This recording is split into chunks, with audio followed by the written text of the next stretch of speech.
She danced with another man, and for a moment it felt like the world I knew had shattered. It's strange how something so simple, a slow dance, can strike so deep, cutting through the chest like a blade. But when you've trusted someone completely, even the smallest betrayal feels unbearable. Her name was Emily. We'd spent 6 years together in a quiet corner of Chicago. I always believed we were unbreakable, the kind of couple that could weather any storm and still find comfort in each other. She used to look at me with eyes that made me feel like I was her whole world. That's why when things began to fall apart, I couldn't see the signs. Or maybe I just refused to. It started at her company's annual gala. Emily had spent days preparing, picking out a dress that shimmered beneath the lights. When we walked in, heads turned, and I couldn't stop smiling. She looked proud to be by my side. But as the night went on, I noticed the little things. The way she laughed too easily with her coworkers. The way she lingered a bit too long after a compliment. I told myself I was imagining it, that I was being insecure. I didn't want to be that jealous boyfriend. Then the band began to play a slow song, and before I could even ask her to dance, she was already on the floor with her new manager, Daniel. He was taller than me, well-dressed, confident in a way that always bothered me. And there she was, my Emily, smiling at him like the world had faded away. My hand clenched around my glass so tightly it nearly shattered.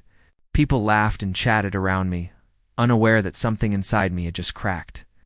When the song ended, she returned, cheeks flushed and eyes bright. "It's just a dance," she said quickly before I could even speak.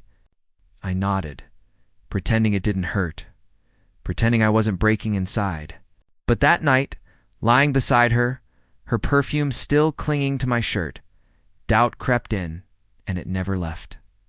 The weeks that followed were filled with distance. Late nights at the office, shorter conversations, the small gestures that once defined us, the touch of her hand, the quick kisses on my shoulder, disappeared. One evening, I asked her outright if there was something between her and Daniel. Her face changed for just a second before she laughed it off. "James, that's ridiculous," she said. But she couldn't meet my eyes. The truth has a way of leaking through even the smallest cracks. One stormy night, Emily promised to be home by 8, but by 11 she still hadn't returned. I called. No response. I was about to go looking for her when I heard laughter outside.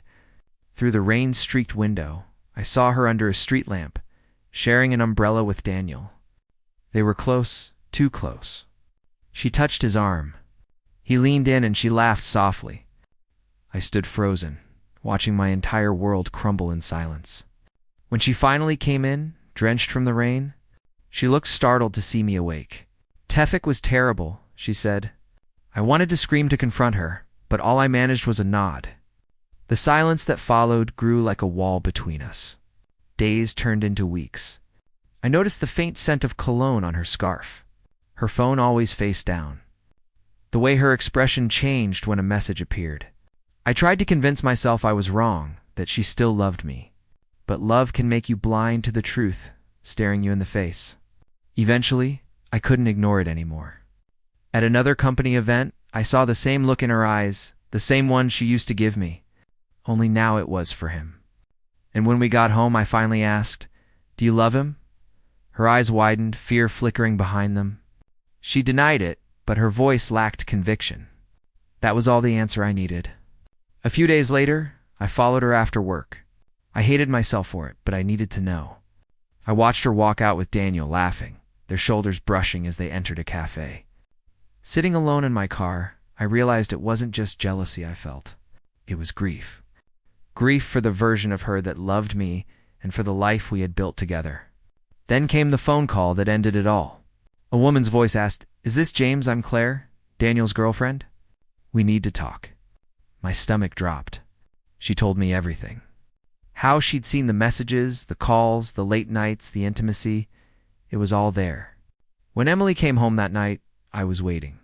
"I know," I said quietly. She froze.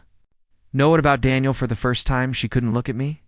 Tears filled her eyes as she broke down, confessing that it had started after an office party.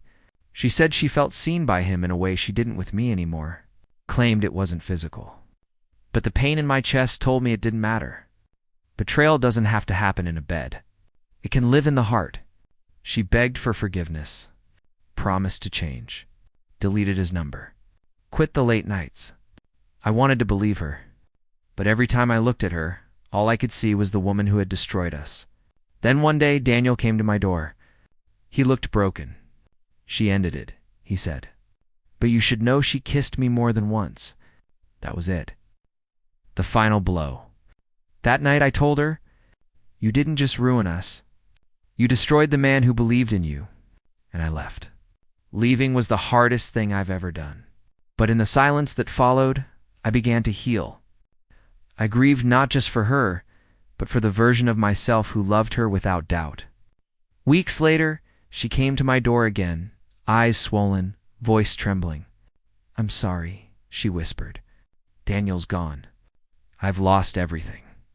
For a moment, I wanted to comfort her. But then I remembered every night of pain, every unanswered call, every lie. I loved you with everything I had. I told her, but love isn't enough to survive betrayal. You didn't just lose me. You lost the best part of yourself. She cried as I closed the door. And in that moment, I felt something close to peace. Because sometimes closure doesn't come from holding on. It comes from walking away.